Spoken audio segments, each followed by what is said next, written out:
Bethel's. Although I will say I'll be surprised if there'll be any views that you will find difficult to agree with tonight. So I should bring that up. Also, tonight's well, first of all, I want to thank everybody for coming to Adult Ed tonight. I see a lot of people signing on Zoom still, but I appreciate everybody coming. So a couple of things I should bring up. First of all, I want to thank our sponsors, Simpson and McCready Insurance Agency. So I will say I use them. I'm very happy. So I will give them a unsolicited plug here. So I want to thank them for sponsoring tonight's event. I also know there are people who I'm assuming will be signing on from Havara Shalom down in Florida. So we appreciate being involved with you guys. And I will say it's a beautiful night in Pittsburgh here. Just kind of reminds me of Florida when I'm down there in December. So, and then our next speaker next Monday, it will be Zoom. So don't come here. Just go to Zoom. It will be 7 instead of 7:30. And our speaker will be Paul Barkowitz's son-in-law. Paul, are you there?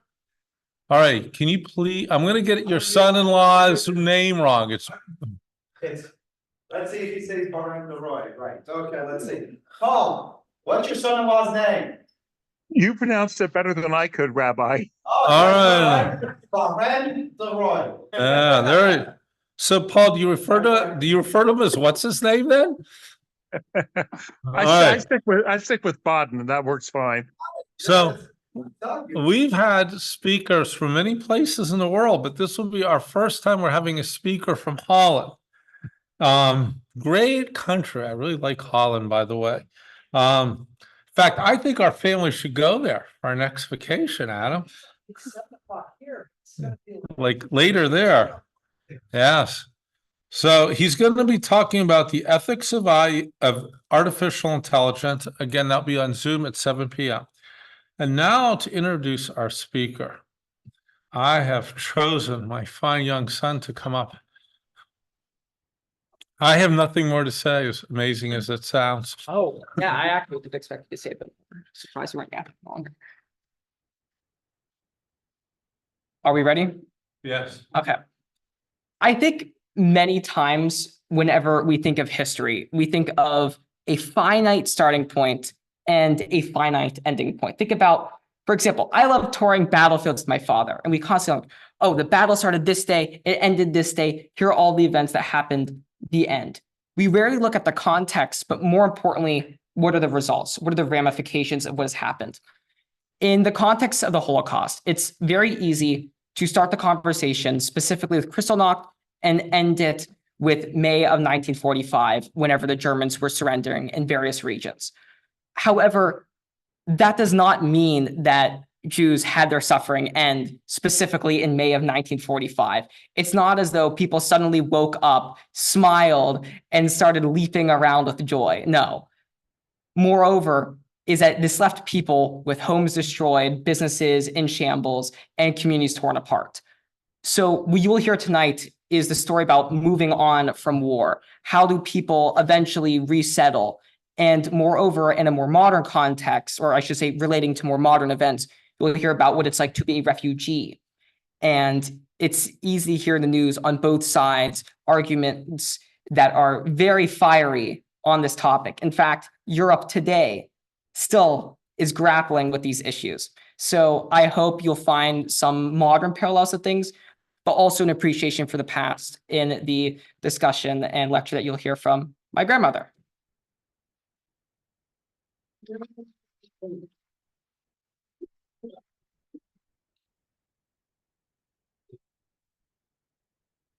Well, thank you very much, Adam. That was a beautiful introduction, very meaningful introduction. Because when your father asked me to talk on this subject, I was really grappling. Where do I start? And so I would start with your suggestion. Those of you who may have heard and may still remember how my family survived the Holocaust. We survived on Aryan papers, meaning my parents secured of fake documents, changed our names, and we pretended to be Catholics. And we're able to pull that off for about 2 years. For us, the war ended on July 22nd, 1944. We lived in Lublin and we were liberated by the Red Army. So yes, for us, the horror of being turned in as Jews when the Nazis were in power was over. But it was still dangerous to be Jewish in Poland. I'm sure you've all heard how Jews were murdered by Poles after the defeat of the Germans. And so for a period of time, we essentially led a dual life. My parents, let's also put in perspective the fact that I was 7 years old when the war ended. So a lot of what I will talk about would be my personal experiences as a child and what is my understanding of what my parents had to go through. So at the end of the war, the first concern for my father, because my mother knew she lost all her family. But my father knew that there was family that had survived, especially he had a brother who had arrived in America during the war. And so there was a desire to connect with him, to inform him who survived and who didn't. And I'm not going to belabor that, but I'm sure you all know that and I'm not sure whether it was a Red Cross, I think it was more the joint of various Jewish organizations that became very busy and involved, making lists of survivors, publishing them, and spreading the word. When my father wasn't going to do it under his assumed Polish name, he was doing it under his pre-war Jewish name. So some people sort of asked me, well, how did you do that? How could you live in two different worlds? Well, that's what my parents did. That's what they had to do. My parents naively thought that as soon as the war would be over, they'd come to the United States. That was the heaven they aspired to go to. Well, clearly that was not to be. There was a quota system, and we had a very high number. But first, there was the purpose, the question of how do we travel? How do we leave? So my father went to his home city to get documents in his Jewish name, because clearly my parents wanted to go forward as Jews under their original Jewish name, not under our assumed Christian name. Well, the city hall or whatever building was where the documents had been stored was destroyed. So there was the whole question of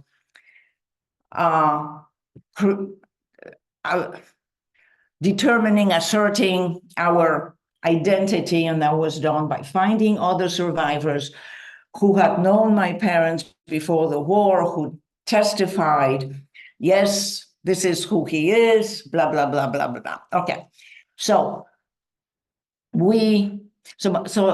my parents obtained Polish passports in our original last names.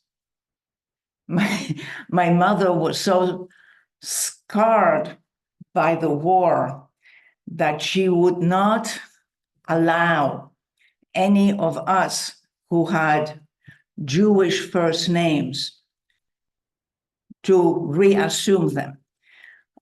In Poland, only Jews used names from the Old Testament. So ironically, the only one who retained her pre-war first name was my mother, because her first name was Stella, and Stella was Jewish. My father's name had been Moses, he became Maurice. My older brother had been Jacob, he became John. I was named Ruth. I remained as Irene. Okay, so we stayed in Poland until 1946. And as I said, it was no way of coming to the United States, but my parents really wanted to get out of Poland. And the one country gave us a visa was France. Western Europe actually was fairly liberal in allowing refugees in. The question was not coming in. The question was permission to stay. That was difficult. France, as I'm sure, okay, so late February, toward the end of the month of 1946, we arrived in Paris. Paris, France, as I'm sure you know, was really devastated after World War II. There were shortages in everything, great unemployment. We had permission to stay. I remember for 3 months, my brother claims was only for 3 weeks, whichever it wasn't enough to stay. Because in order to get permission to stay, you had to have a job to show employment. You couldn't get employment unless you had permission to stay. So that was one vicious cycle. The other one was because France had high unemployment, before a French company would hire a foreigner, had to prove to the government that there was no Frenchman who could fill the position. So that was the real conundrum. Well, my father was a great people person, great manager, great schmoozer, was fluent in the lingua franca of the Jews, Yiddish. There were a lot of refugees that came pouring into Paris. And this is really when the American Jewish community woke up to what had happened and rose up to the rescue. And the Jewish community in France received really a torrent of shipments of clothing, because we came out of the war with nothing. I mean, I remember I had one dress, my brother had one pair of pants and shirts. I mean, we were really denuded. And so this wealth of clothing, much of it virtually brand new, if not actually brand new, came pouring into Paris, where it needed to be sorted. In comes my father. He got the job to organize this influx of clothing. So he had a job. So he was able to obtain extension of our visa. The Rothschild family also came to the rescue. They had a building. If you know Paris, the section around the subway station of Barbès-Rochechouart, which became a Jewish center, which is now then became Algerian, and I think now is other immigrants. But they had a building in that neighborhood, which they donated to the Jewish community. And in any of you visited the tenement house in New York, in the Lower East Side, that's what it was. But for us, it was marvelous. We no longer needed to spend our scarce resources for a hotel room. Again, my father was successful that we were allocated a room. We were 4 people. So it was one room with I can't really remember, but I think there was half a dozen or more rooms on the floor with a bathroom at one end and a little kitchenette at the other end. But we had a place where to live, and it was for free. And there was a canteen on the main floor, so we were fed. And that's how the first year or in France that we lived. Now, speaking for myself, as a child, so it was February, I was 8.5 years old. I was sent to school. So first they put me in a class according to my age, and since I knew no French at all, I was demoted to kindergarten. Came the summer, the Jewish community had a summer camp organized for the refugee children. So, as I said, I had an older brother, 2.5 years older, was supposed to send, the usual stuff when you go to camp.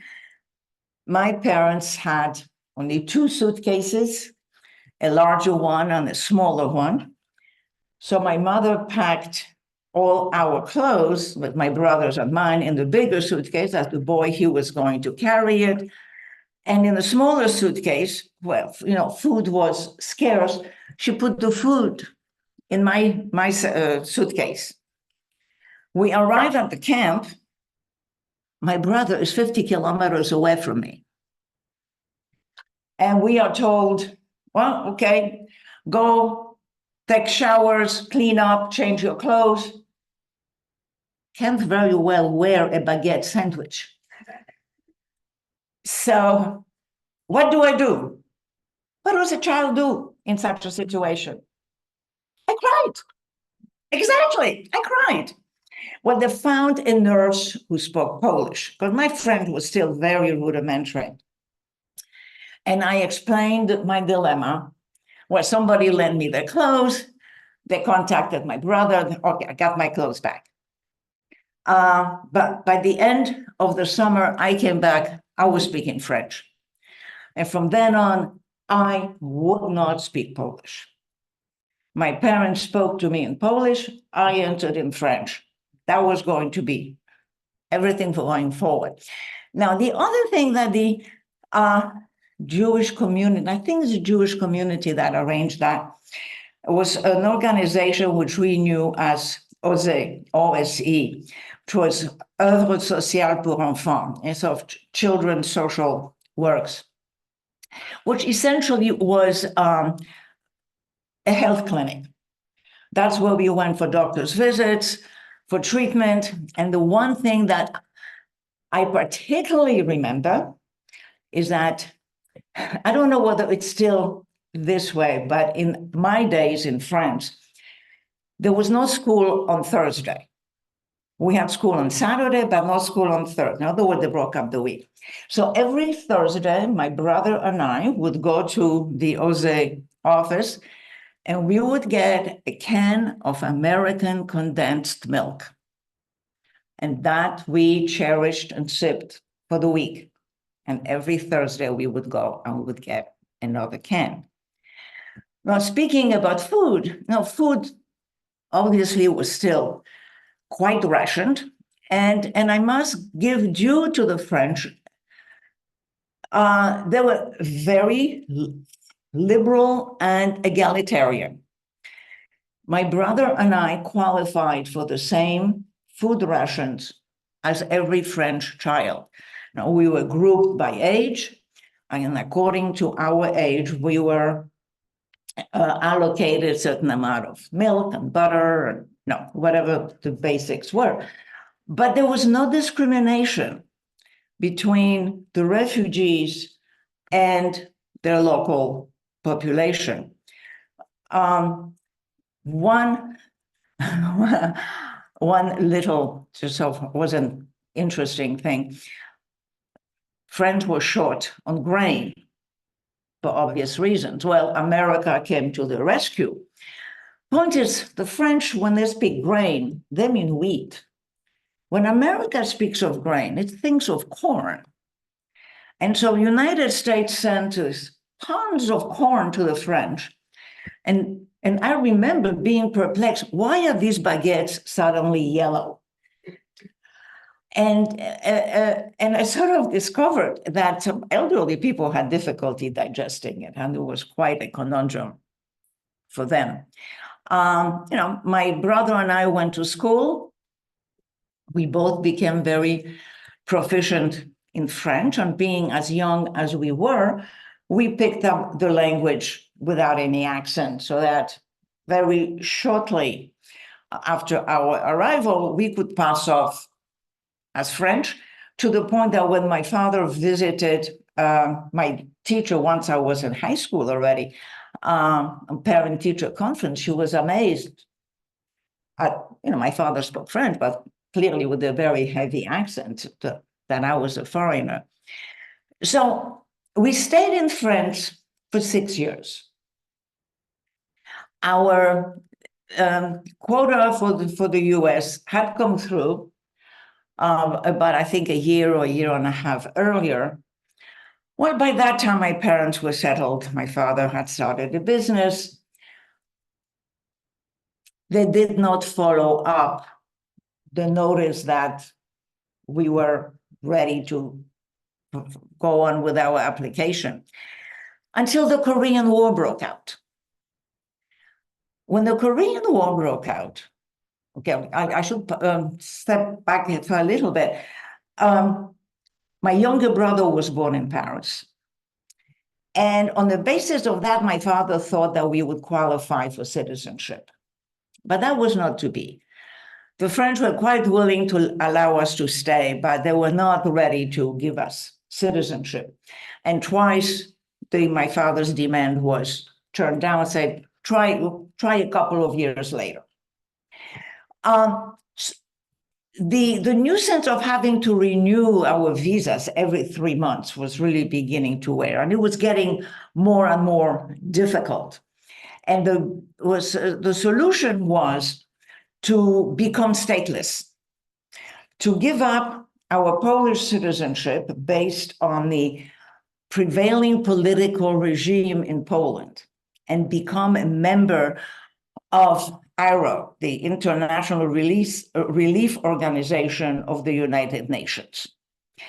As stateless, we were given a 10-year extension on our permission to stay in France. So when the Korean War broke out, Germany was not built up. There was no buffer between Russia and France. And the wisdom was, World War III is around the corner, and the comrades will be in Paris in 48 hours. And my mother said, give out. I've had enough. We met with the comrades twice before. Europe is a volcano. I want out. We were going to go to the USA. Let's keep going. So my parents then renewed the papers. Americans weren't too happy. They waited so long. But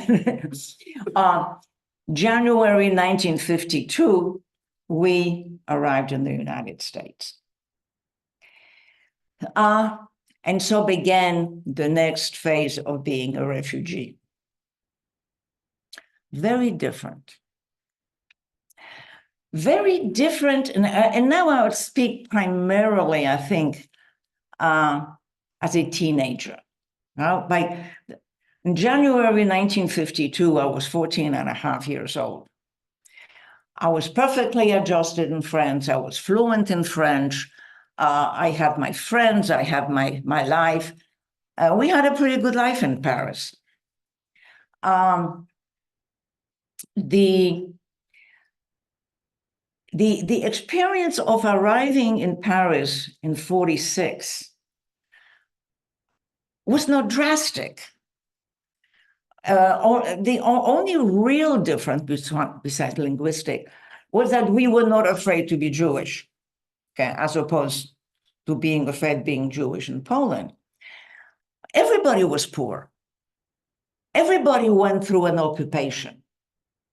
And that's one thing that Americans don't appreciate enough, the blessing of never having been occupied.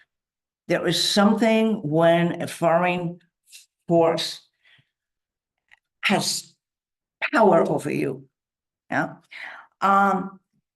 So once I learned French, I felt French, and there was I felt at one with my peers. Coming to the United States was a total culture shock. Nobody was poor. I mean, we were still, I'm not going to say we were poor in the modern sense of poor. There was no abundance. I no longer just had one dress, I now have two dresses. I mean, but in New York, it was like, wow, going to school, my classmates every day wore something else. Now, in France, when we went to school, we had to have a lab coat that we wore over our clothes. Mainly, it was to protect our clothes, because clothes were still rare and expensive. And you didn't just change, every day. So you wanted to take care of it. When children went to a playground, they had an apron to protect their clothes. And that's sort of the mentality with which I came to the United States. And so this was totally a new world. And it was difficult to fit in. So besides having the language to struggle with, I knew some English, obviously, because I had studied that in school. But those of you who study languages in school, it's not quite the same thing as just walking in and speaking it. It was a culture shock, which was really very difficult to deal with, and took a long time. Obviously, I learned English, but I was always marked as a foreigner. Most people said, "Oh, Frenchie, you have a nice accent, keep it up." But nowadays, I say half a sentence, and people say, "Oh, what's your accent from? Where are you from?" So there is no escaping the immigrant role. School was also very different. As I said before, when I went to school in Paris, I was placed in a class according to my age. I was then demoted, but then once I learned the language, I was allowed to work up to be with my peers. In the United States, okay, so we came in January to finish off the year. My father sort of negotiated a significant reduction in the tuition so that my brother and I could go to the French school in New York. They have the Lycée Français de New York. So, but it was quite expensive nevertheless. So my brother, being older and being the boy, he was kept and was allowed to finish, to go through the baccalaureate, but I was shifted over to an American high school. That was also an experience, because I report to the high school and they don't quite know what to make of my French transcript. They give me an IQ test in English. Well, I came out with a 92. I thought I did quite well. That didn't quite jive with my French record. So they made me take it over again. I already lost. I was at 90, second time around. So they figured I didn't belong in the academic stream. They put me in a general class. Took me 2 years to get myself out of that. And it's funny, they couldn't deal with the fact that I was taking honors geometry and honors world history, and I was in this general English class. And the teacher was the first textbook, the first book, English book that I read and we were assigned to read was Johnny Tremaine. Any of you read it? Yeah, okay. Well, I knew enough English. I read it. It was really interesting book, learned a bit of American history. But to make a book report, that was a bit of a challenge. So in class, the teacher asked, well, how did you think of the book? And she calls on a girl, it was an all-girl school. And she gets up and says, oh, I liked it very much. It was a nice book. And the teacher accepts that. Wow, that's a piece of cake. I can do that. So it wasn't really till I got to college that I felt I was in my intellectual level and I was challenged. And it gave me great pleasure to meet there a German girl. So when she went to school first upon arrival from Germany, that school was a little bit smarter than mine, figuring she knew little or no English, gave her a math test. Either they did not know or they failed to tell her that where Europe uses commas, you use periods, and vice versa. She came out to have an idiotic IQ.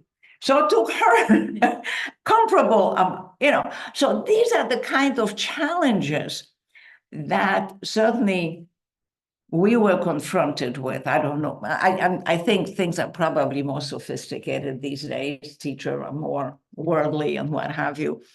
But by and large, it was, for me, as a child, as an adolescent, it was much easier adapting to France than adapting to the United States. For my parents, I know that my mother was confronted with the same thing, this concept of, my mother had to go to work, and she did office work, and was confronted with the same thing, that she had to change clothes every day because otherwise, she was kind of looked at funny. And sort of apropos of a conversation that my grandson had during a reception here before the program started, that importing clothing from China depresses wages and so forth. But that's because American society, I think still to this day, but certainly much more back then, goes more for quantity and not for quality.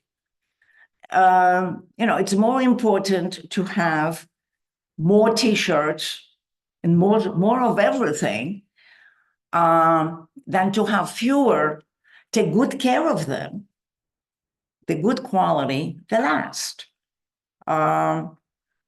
And so that's a concept that I sort of had to relearn and reapply. And you want me to tell the story? When my daughter was you were in high school, middle school, high school.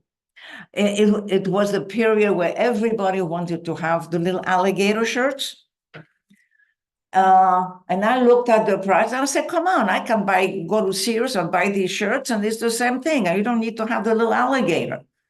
Well, she was very put out. She didn't have little alligators. Really, she was really unhappy. And so her brother, I don't quite know how, he found that there were little alligators on sale in the certain store.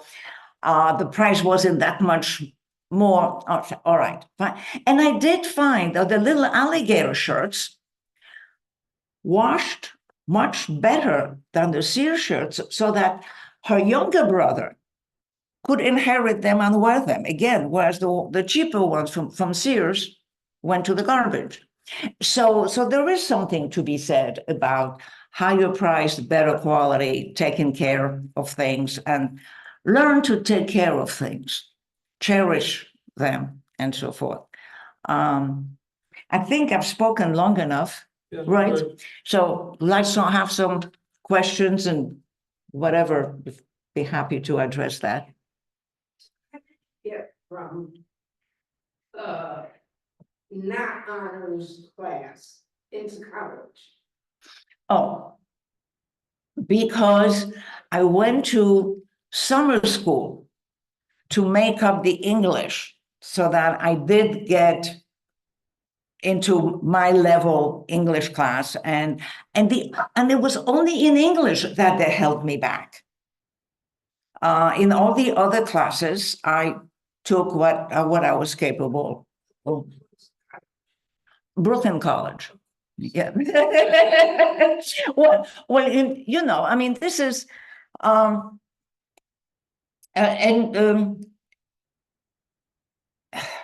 education in, under college education is free in the United States. It was certainly free in France. They did not make, as I said, I mean, we were accepted on par with the French kids. So there was no question about going to school and so forth. And the benefit of living in New York City, at that time, New York City had 5 city colleges. I paid the ransom price of $4 a semester tuition. Yeah, of course, I had to buy my books, and since I was a science major, there were lab fees to be paid. But by working, I worked as a cashier wrapper at Macy's Monday and Thursday evenings and all day Saturday. Living at home, I could pay my way through college. So, you know, again, something that nowadays certainly would not be doable. So, yeah. Transition for your parents having to move countries twice and learn languages twice? Okay. Well, my father picked up languages readily. He spoke about 5 or 6 languages, and he was not embarrassed to speak a language, even though he did not speak it perfectly. Not so my mother. My mother spoke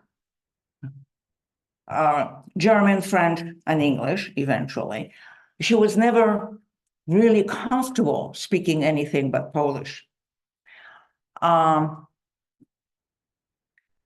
So in French, we were quite comfortable. We were comfortable, middle class.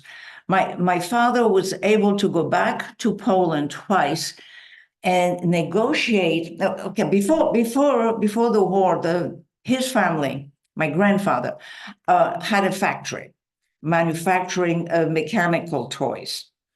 And so my father went back to Poland. He was able to track the location of some of that machinery and got permission to export it to France. Now, for instance, a big difference, glaring difference between France and the United States. Well, besides the fact that in the United States, once you've been here for 5 years, you're eligible to become citizens. And in 1957, we all became citizens. Had we stayed in France, it probably would have occurred around 1959 or so, when there was a wave in Europe to do away with refugees. And whoever had settled in whatever country was offered citizenship. But while we were in France, we were not citizens, and as non-citizens, my father could not start a business. So he had to find a French manufacturer who was willing to start manufacturing the toys. Of course, my father was involved, he was in charge and so forth, but he could not do the business himself. So that was a big difference between France and the US. By the time we came to the United States, my father was exactly 50 years old. He had 3 children, and not much money.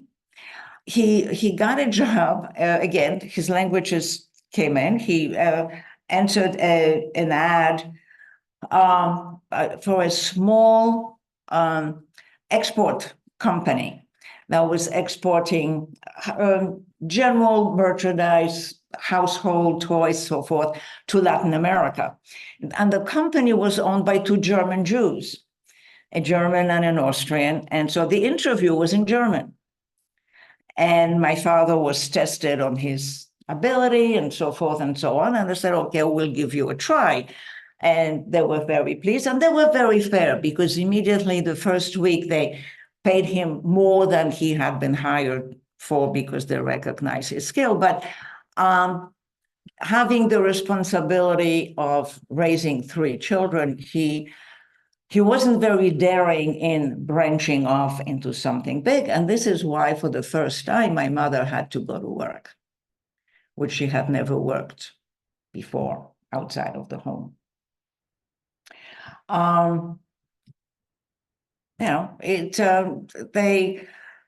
Their circle of friends was all Polish speaking. I mean, eventually I relearned Polish. I learned that was at the wise age, I think, of 11 or 12. A cousin of mine who had survived the war with us in Poland was in a terrible fire accident, went to Sweden for medical care, then went to the United States, and then went to Israel, passing through France. She spoke English. I was just beginning to learn English. Our only possible common language was Polish. And I suddenly realized, wow, how stupid of me. So I asked my parents to insist that I respond to them in Polish and that they should correct me. Which they were more than happy to do. So that's really come in handy on a few occasions that I am quite fluent in Polish. But so, I mean, there is no doubt, looking back on this, that this country for us has definitely been the country of opportunity, where my brothers and I were educated and were given full opportunity to develop and do what we were capable of doing. And so as much as both my older brother and I were very unhappy when we had to leave France, turned out to have been a very good decision on the part of my parents to bring us here. Any questions? Any other questions? Just enjoy. They gave you thumbs up and clapping. What was the services like for refugees when you came? I'm sorry, what? What services did you get as immigrant refugees coming here versus what you got? This was a different time, later after the war, so was there much help being given? Now you're going to put me in the negative land. No, in fact, the help that we got was rather on the negative side. And again, I am paraphrasing what I remember my father saying, because we arrived, we had baggages, right? We had stuff that needed to be stored because we went to a hotel first, right? And as it turned out, he was directed to put our stuff in storage in a much more expensive place than needed to be. As he found out afterwards, they were much cheaper. For us, the joint was totally unhelpful. I mean, to his dying day, my father would not support joint because he was so hurt and angry at the non-help that we got from them. Now, the thing which is really very interesting, as you probably know, that even if you come from the past, even if you came legally to the United States, you needed to have an affidavit from somebody established in the United States that attested to the fact that that individual will be responsible for you, so you do not fall as a charge on society, right? Well, okay. My grandfather back in Poland was very well-to-do, unfortunately. Because had he not been, we would have been here and not been in Poland. But anyway, my grandfather's brother-in-law was extremely poor and failed at everything he tried to do. So finally, my grandfather gave him money, said, go to America. That was when you could still come in steerage. And so my father has a humongous, but we always refer to them as his American family. Not only they're very large, they're extremely wealthy. They lived on Fifth Avenue, Park Avenue, they visited us in Paris, and so we lived very nicely. But we came to the United States. Now we are poor relations. And remember, my mother invited, there were two sisters in particular that my mother invited for lunch, I think. And they came, and one of them gave us as a housewarming present a radio record player combination with some records. So my brother was very technically oriented, could set it up, and it started playing. To which one of the sisters says, oh, if I had known it played so well, I would have given it to my maid. Okay? That relation did not exactly endear herself. Now, there were three sisters and one brother. The brother was the poorest of the four. He's the one who gave us the affidavit, not the other ones. And he's the one with whom my parents maintained relations. So no, when we came to this country, we were really thrown on our own resources, both family and community. Get from New York to Pittsburgh. Oh, God, can I tell that one? Go ahead. Yeah, you have to go with the microphone. Well, no, I mean, okay, I met my husband in New York. He's a physician. So we kind of moved around as he was in training. He settled, we first settled in Syracuse, New York. Yeah, right.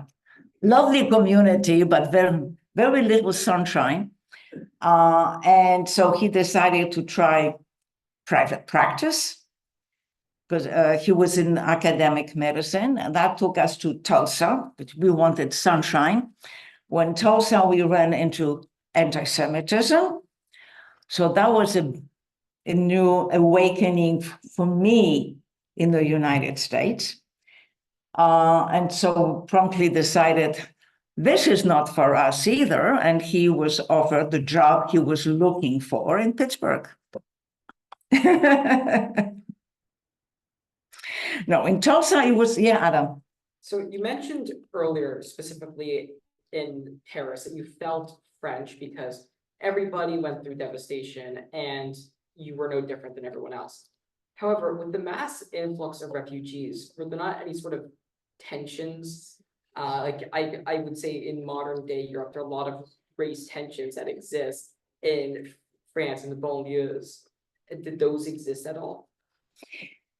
That's a very good question. I was not aware of it. Again, don't forget, how old was I? I was 8.5 years old when we came to France, right? In 1946. Yeah. I was not aware of that. And many, for many of the Jews, this was a transit. They did not, we stayed a long period of time, but most didn't. This was really a way station. I remember one girl that I became friendly with, and that was mainly because she had been here already a little bit, and she knew more French, and she was sort of helping her with the French. She was an orphan. She was with some relatives who really didn't want to be saddled with her. And she had relatives in the United States, so she left fairly early and went on. And see, because I didn't say that, but in 1956, I went back to France for a year. My aunt and uncle still lived there. I could have room and board for free. I wanted to have one more year in France. That Rothschild's house, the tenement house, by then had been transformed into student housing. It was beautiful.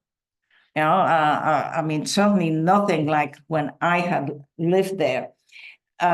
So either people got absorbed by the society or they moved on. That's the best answer I can give you. Yes. What you told us, it sounds to me that you came from a pretty secular background, that your family was not religious, yet you were Jewish and you had Jewish traditions. And then when you came to the United States, did you belong to a congregation? Did you find support from a congregation? When I came here, I found my congregation, and that gave me a lot of support. So that's. Costs money to be to belong to a congregation. Okay, background. My father came from a very from an Orthodox background. He was very steeped in Judaism. Going Aryan was very difficult for him. My mother was very assimilated Jewish. And it was her idea that we go Aryan. After you don't know my history. My grandparents, my father's parents, committed suicide during in the ghetto. They were slated for deportation, so they chose an easy way out. That's what convinced my father to go Aryan. Coming out of the war, my father rejected religion. The traditions remained with him. What I remember, he would hold Passover at home. He would go to synagogue for Rosh Hashanah, Yom Kippur, for Yizkor. We could do that in Paris.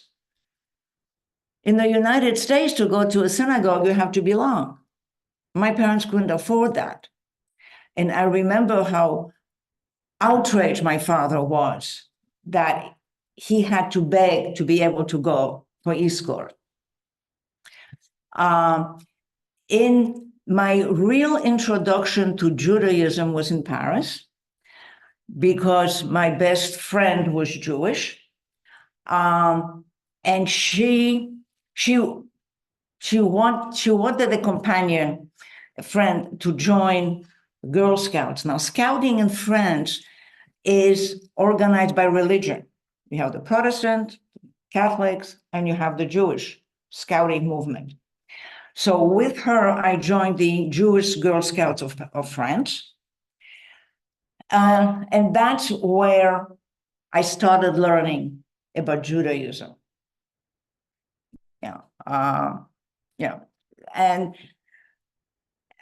And in the States, again, in France, religion was not important. It was not discussed. religion, as you hear now in the news, right? That there is the laïcité in French, you know, it's a lay country, religion is a private thing, it's in your home, it's not, you don't bring into the school, you don't bring in the public square. In the United States, especially in college, there was a lot of discussion about religion and who's this and who's that. And so I started realizing just how ignorant I was. I mean, I knew more about Catholicism. I knew Catholicism. I mean, I had to go to catechism classes. Never went to Hebrew school. So that kind of bothered me. Now it's interesting because I married a Jewish man, in a way, very similar background. His father was very schooled in Judaism, but rejected it. Well, that's all nonsense. You don't need to know that. I know it, and I'm telling you it's nonsense. So he had this very sophisticated knowledge of being an intellectual Jew without knowing much about Judaism, cultural Judaism. But I told him, we have children. I will want them to know that they are Jewish and what it means to be Jewish. And I will want to have a Jewish home. Now, the question is, what does it mean having a Jewish home, never having had one, really? So I knew about Shabbat, right? Friday night. So shortly after the children, because I had twins, he went to the Air Force. We come back to civilian life. The twins are 2 years old. I said, I've got to start sometimes, right? So first Friday night, I buy a challah, I make a nice dinner. I'm not sure whether I lit candles. Maybe I lit candles, but I'm only sure I did not know how to say the bracha. I do that 1 week. I do that the second week. And then my sweet husband says something very nice. Don't you think that for Friday night, you should cook something else than a pork roast? So, slowly sent my children to Hebrew school, and they brought papers, and which way do I look at these papers now? So I started learning Hebrew, and I learned alongside with my children.